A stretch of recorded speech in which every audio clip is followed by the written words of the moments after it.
স্বাগত। আমি আবার চলে এসেছি একটা নতুন রান্নার ভিডিও শেয়ার করতে। আজ শেয়ার করব আর মাছের তেল ঝাল। তো সেটার জন্য আমাদের প্রথমে আর মাছ লাগছে। তো মাছগুলোকে আমি ভালো মতো কেটে ধুয়ে নিয়ে নিয়েছিলাম। আর এদিকে দেখো মাছগুলোকে হালকা ম্যারিনেট করার জন্য কিছুটা পরিমাণ নুন আর কিছুটা হলুদ আর কিছুটা পরিমাণ সর্ষের তেল দিয়ে মাছগুলোকে খুব ভালোভাবে মেখে নিচ্ছিলাম। এরপর এদিকে কড়াইতে তেল গরম করতে বসিয়ে দিলাম। তো আমার তেল প্রায় গরম হয়ে এসছে। তো আমি এবার এর মধ্যে এক এক করে মাছগুলো দিয়ে ভালোভাবে উল্টে পাল্টে লাল লাল করে ভেজে নেব। তো দেখো আমার মাছগুলো প্রায় ভাজা হয়ে গেছে। তো আমি এবার সব মাছগুলোকে তুলে নেব। এরপর সেই মাছ ভাজার তেলে কিছুটা পরিমাণ জিরে আর কিছুটা তেজপাতা ফোড়ন দিয়ে দিলাম।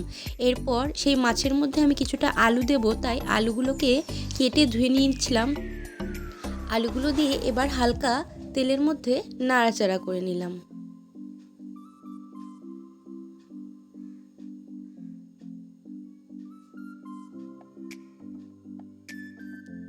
এরপর তার মধ্যে কিছুটা পরিমাণ নুন আর কিছুটা পরিমাণ হলুদ গুঁড়ো দিয়ে দিলাম। দিয়ে আবার হালকা হাতে একটু নেড়ে চেড়ে নিলাম।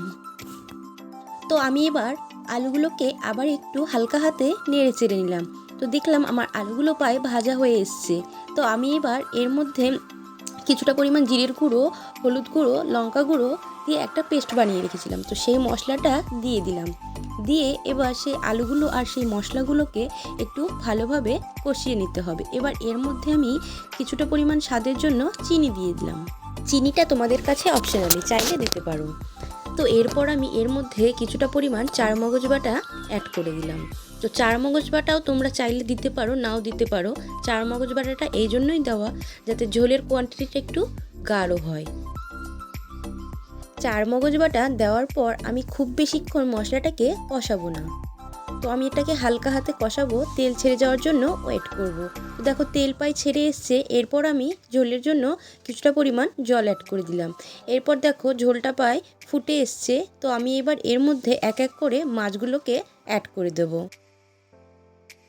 মাছটা দেওয়ার পর ঝোলটা হালকা একটু ফুটে এলে নামানোর আগ দিয়ে কিছুটা পরিমাণ ধনেপাতা কুচি ছিটিয়ে নামিয়ে নেব। আমাদের আইড় মাছের তেল ঝাল কমপ্লিট হয়ে গেছে। তো তোমাদের ভিডিওটা কেমন লাগলো অবশ্যই কমেন্ট করে জানিও।